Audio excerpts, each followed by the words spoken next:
Hello, everyone. Welcome to Change and Thrive. I'm your host, Dr. Wendy Heckelman, founder and CEO of WLH Consulting and Learning Solutions. Thank you for tuning in. Be sure to subscribe and select the notification bell. That way, you'll never miss an episode. Last week, we started a series of 4 podcasts to address the issues of racism and social justice and what organizations can do to create a more diverse, equitable, and inclusive workplace. As a culture change expert, I'm bringing in various experts that I've partnered with in the past to tackle DEI and bring real solutions to the table. In these conversations, our guests will share their perspectives and experiences they've had in a professional capacity. We like to think of commitment to DEI on a continuum. You first need to start with awareness as to whether there is conscious or unconscious bias, and then move to assessment of work practices and culture. And then lastly, to talk about actions after you understand what issues exist. So as we start today's podcast, we're going to talk about assessment and what organizations need to do to examine their existing work practices to put meaningful action in place. And today I'm pleased to introduce Stephen Kontra, who is a trusted member of the WLH team on today's podcast. Welcome, Steve. And please share a few bits about your background to our audience. Hi, Wendy. It's great to be with you and with the audience today. This is the first time for me to actually participate in the podcast, so I'm interested as well as listening as a participant as much as someone who's contributing. Just a little bit about my background. Before joining WLH a few years ago in a consulting role and bringing some of my past experiences, I spent about 35 years in industry. And it's sort of a diverse background. I've had a number of different roles, starting out in commercial positions, sales, and the like, the first portion of my career, but eventually going into training and then followed by organizational talent and capability type roles, including my final job, which was the Vice President of Global Learning and Development. But in that capacity, I also served on the global talent and capability leadership team, where I was exposed to a number of different types of talent issues, as well as an extensive experience in change management, and culture work. So today, I hope our discussion leads me some opportunities to be able to share some experiences that I've had that maybe the audience will benefit from. Well, thank you, Steve. I'm so excited to have you on the show. You bring a wealth of experience and expertise. So let's get started. The one thing that we know is in order to create a culture of inclusivity and the need to attract, we talk a lot about attract, retain, and develop employees, it's imperative that organizations really have a clear understanding of their work practices to make sure that they're fair and inclusive and transparent. So Steve, I'd like to get your perspective on why organizations should take that deep dive look at the assessment of their work practices. Well, it's a great question, because we all know, and the listeners as well, change in organizations has dramatically accelerated in the last 10 to 15 years. And prior to that, where we might have had incremental change every so often, which would require examination of practices and policy and procedure. Today, the rate of change is astronomical compared to what we have dealt with in the past. I think the other compelling reason that organizations need to frequently take a look at their practices, the workforce is changing. There's a much more dynamic and demanding workforce that's coming into the marketplace. They're demanding much greater transparency in the ability to manage their careers, and much more equity in how career opportunities are made available. So this has created a need for organizations to examine their talent practices and ensure that maximum transparency and equitability are at being utilized. So they've asked employees to own their careers, and for them to own their careers, they need to have those enablers that would actually facilitate that. I would totally agree. And I think that, we spent a lot of time, you and I, working in terms of organizations as they're undergoing that fundamental change, and them taking a look and saying, well, do we have parity in these types of practices or others? And it's important really to get under the hood, because to drive meaningful action, you need to know where you're going to focus. So I'd like to really talk a little bit about talent management. And if you could share an example on where, in your past experiences, organizations, how they were assessing their talent management practices and what they looked for to make sure that it really reached the diversity, equity, and inclusion sort of parameters. So I'm not sure I have a specific example, but I can tell you anecdotally from, how organizations I've worked with approach this, particularly in the last few years. My observations have been that HR and talent organizations have a much deeper and closer relationship with their internal customers, and internal customers providing them with feedback on how existing practices, policies, and procedures are fitting the dynamics of their current workplace and their current workforce and makeup. So where in the past, I think functions tended to be much more discrete, and HR did their work, finance did their work, and commercial did their work, and so on. You're seeing a much stronger partnership across functions and consultation, so that practices such as where you source talent, how you source talent, once you have talent sourced, how do you develop that talent? How do you reward that talent, measure performance? All those things are integral to having a well-working, equitable system, and they need to work together. And the one thing I'll add to that as well, you can have the most wonderful systems and practices in the world, and unless you train your management team, the managers, your supervisors, to equitably apply policy and practice, it falls apart. So in terms of just not only examining how practices are functioning, are you in fact as an organization ensuring that the application fits the intent? I think what you're speaking to, and we've talked about this before, is that managers are not interpreters, but the executors of the policies and practices. And if we go back to some of the retention work we did 2 years ago, when we looked at why women were leaving, and particularly African women were leaving the organization, one was that they did not feel the criteria for advancement was clear. And the other piece was people often leave, not the company, but they leave their bosses. And to your point, that if the bosses are not trained to make sure that they're creating that inclusive environment, but as we're talking about talent practices or career advancement or rewards and recognition, if they don't equitably apply those, we have other issues, right? So to create more problems. So there's parity. So I would completely agree with you. To go a little deeper dive in terms of career advancement, are there some specifics on how organizations can make their criteria clear and provide opportunities for development, particularly so it can be development for all and be more inclusive? Mm-hmm. Good question.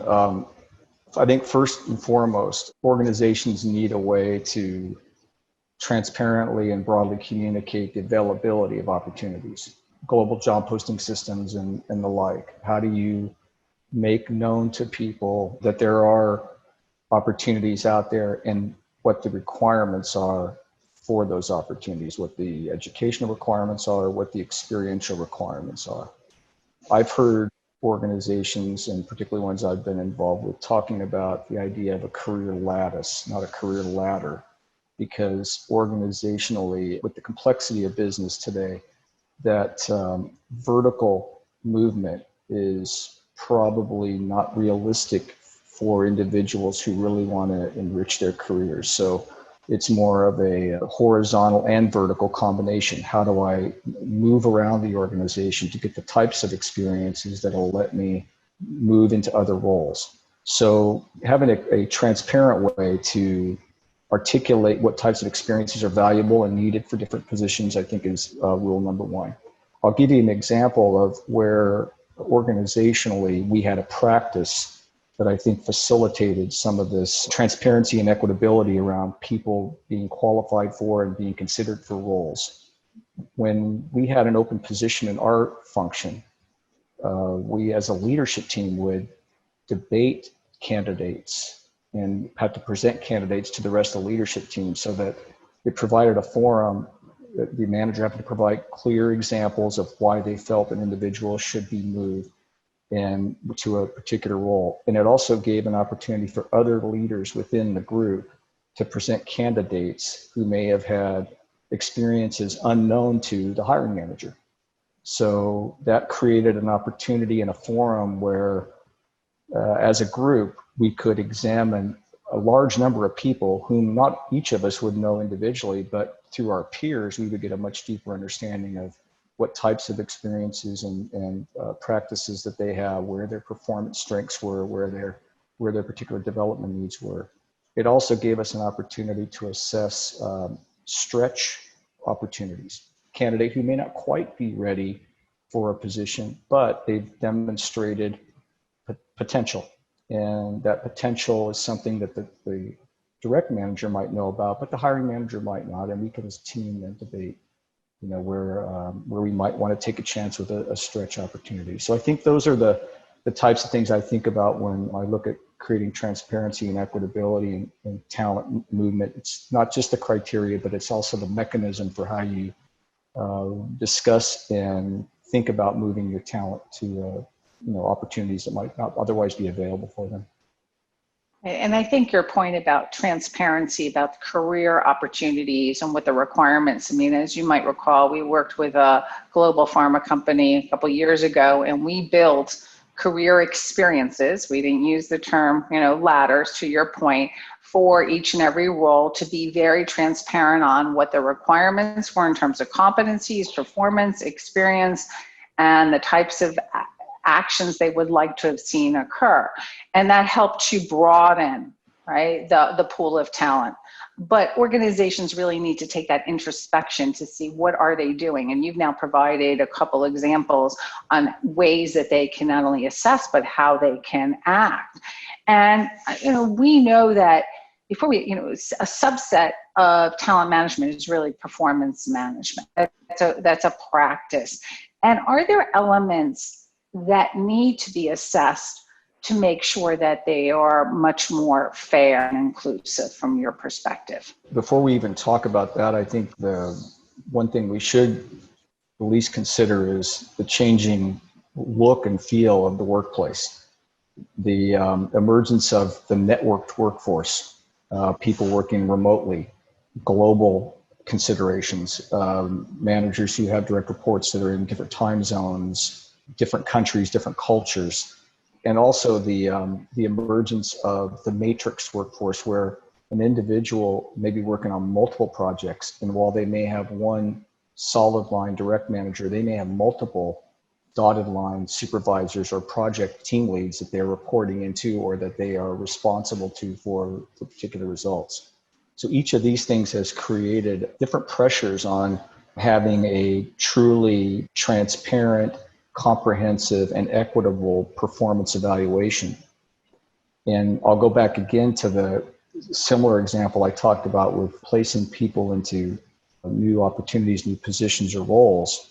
A practice that we initiated, this emergence of the network and the matrixed workforce, was twofold. One, providing an opportunity for each matrix manager to have input into a performance evaluation that the direct line supervisor may be responsible for writing or putting together.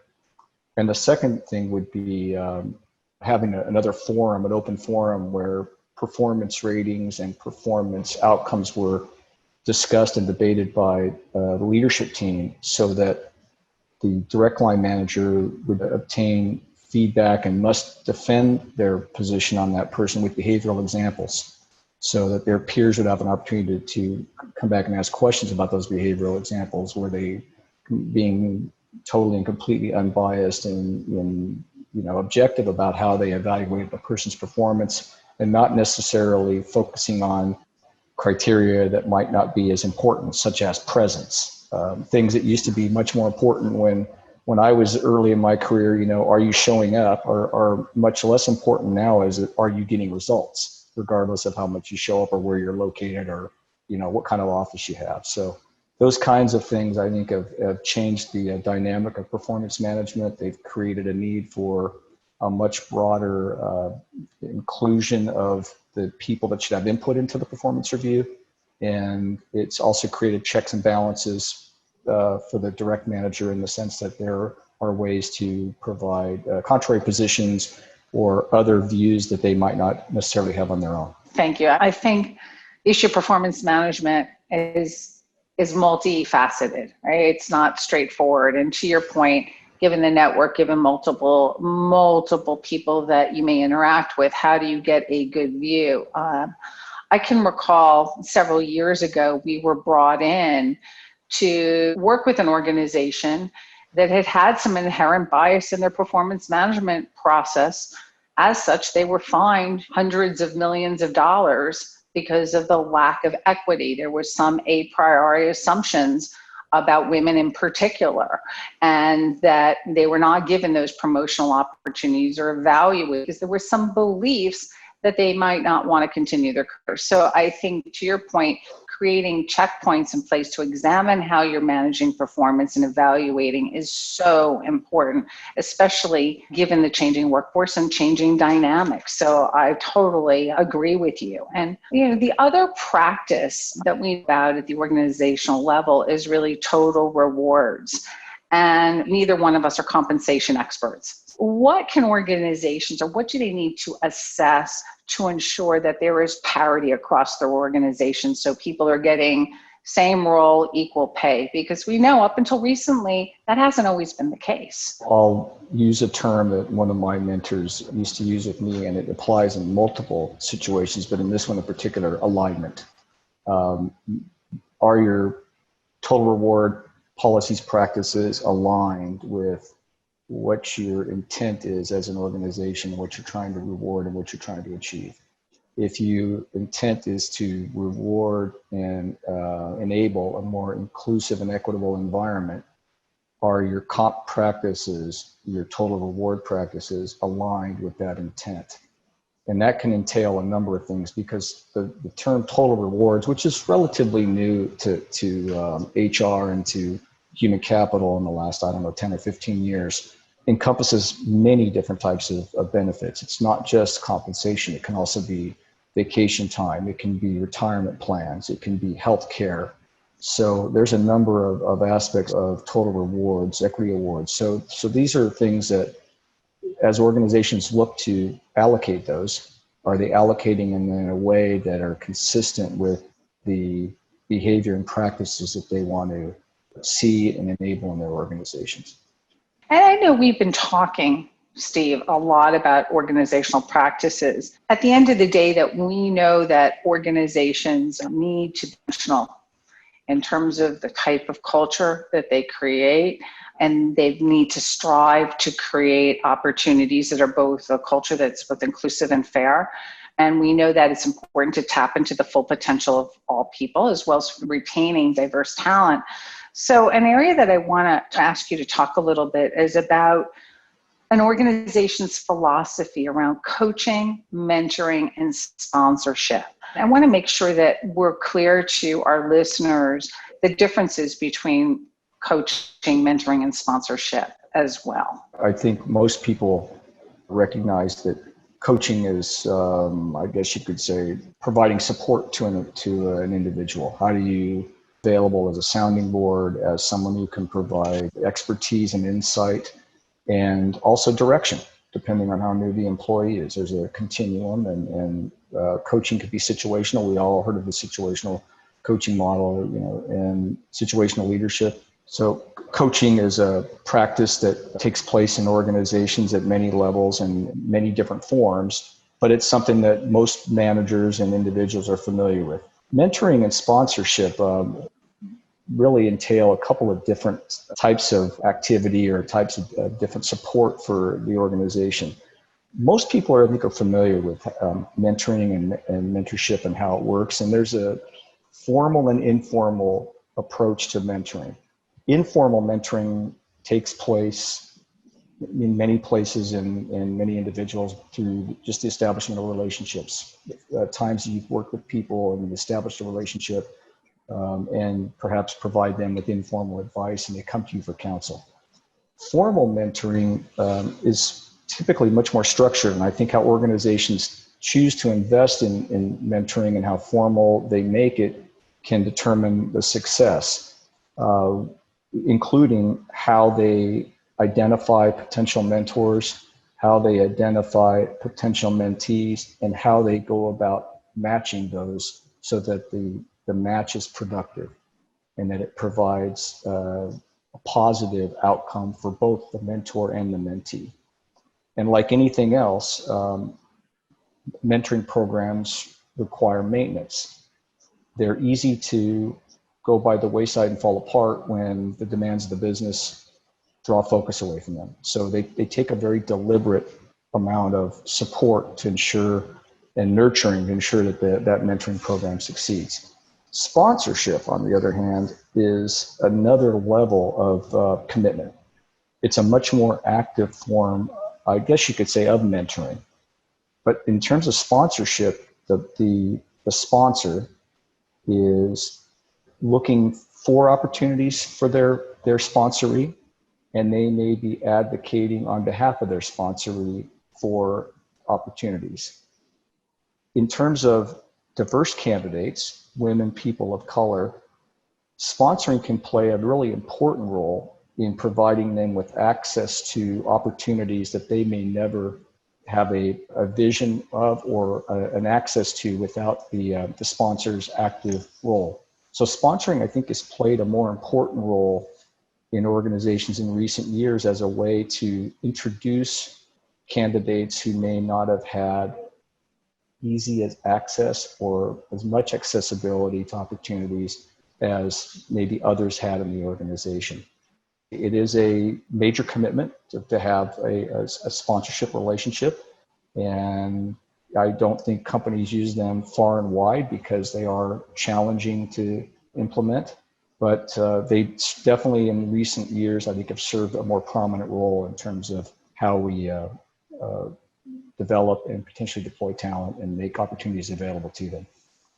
Absolutely, I would agree. I've seen far more. I mean, we know from our work in retention that women tend to be over-mentored and under-sponsored opposed to different sponsorship opportunities. But to your point, sponsorship really is advocating for somebody and providing and casting potential opportunities for them. But you're really putting your capital on the line.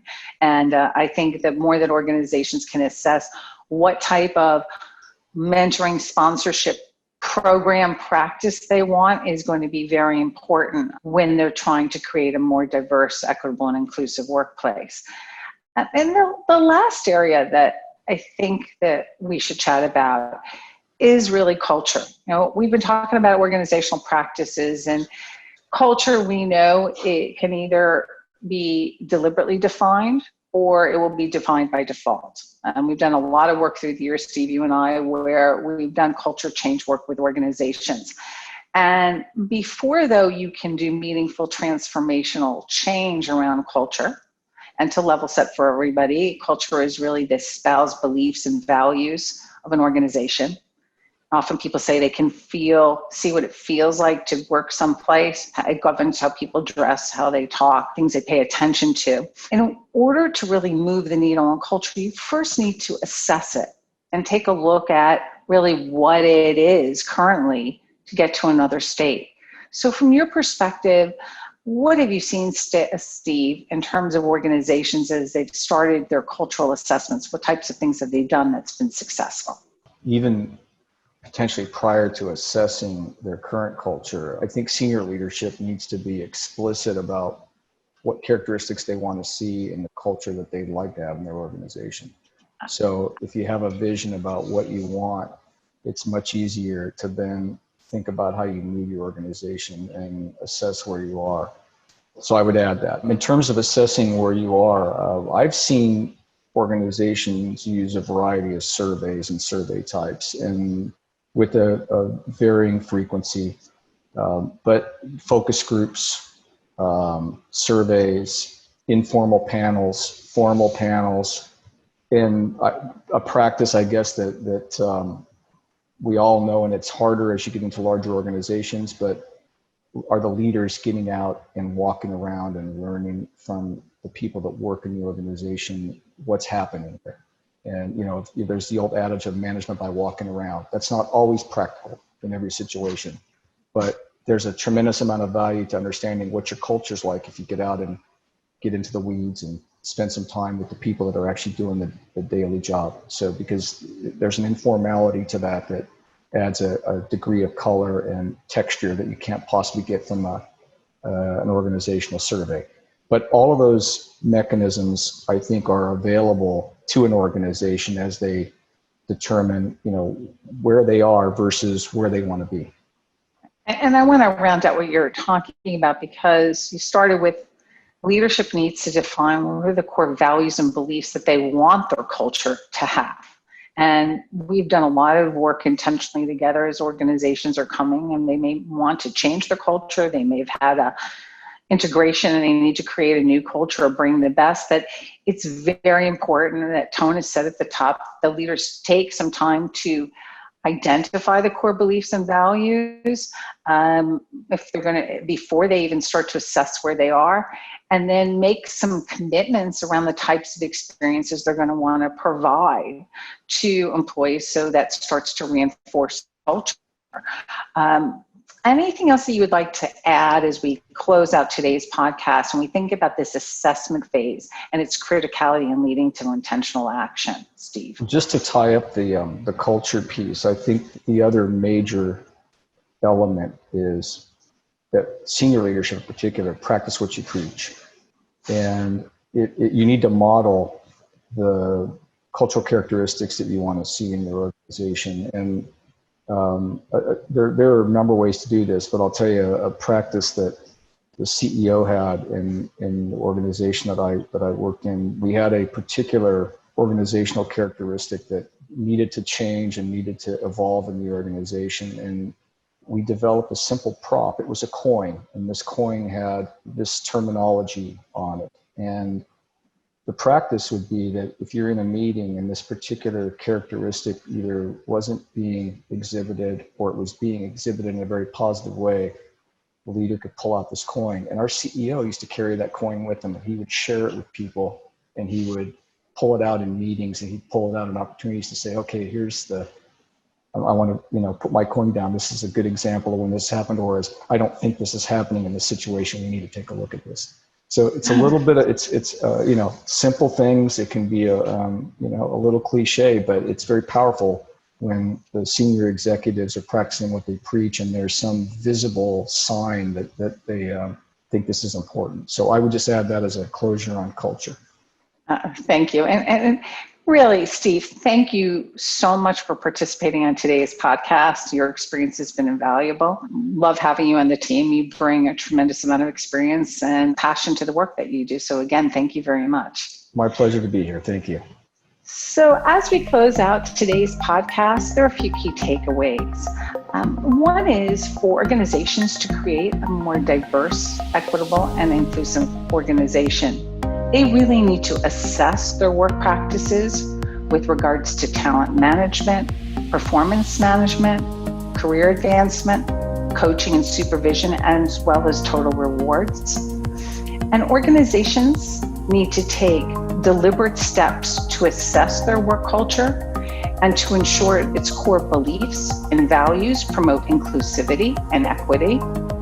And lastly, in order to make meaningful change, organizations need to examine the findings from their assessment phase and move to meaningful action planning. So if you're ready to embark on your journey to make meaningful change and create a culture of diversity, equity, and inclusion, feel free to reach out. We're providing consulting services at WLH Consulting. We'd be happy to support your organization. If you want to embark on your change journey, check out our new book, Change and Thrive, A Modern Approach to Change Leadership, now available on Amazon. And I'm Dr. Wendy Heckelman, and I'd like to thank you for joining myself and Steve Kontra today, and have a wonderful rest of the day and enjoy your week.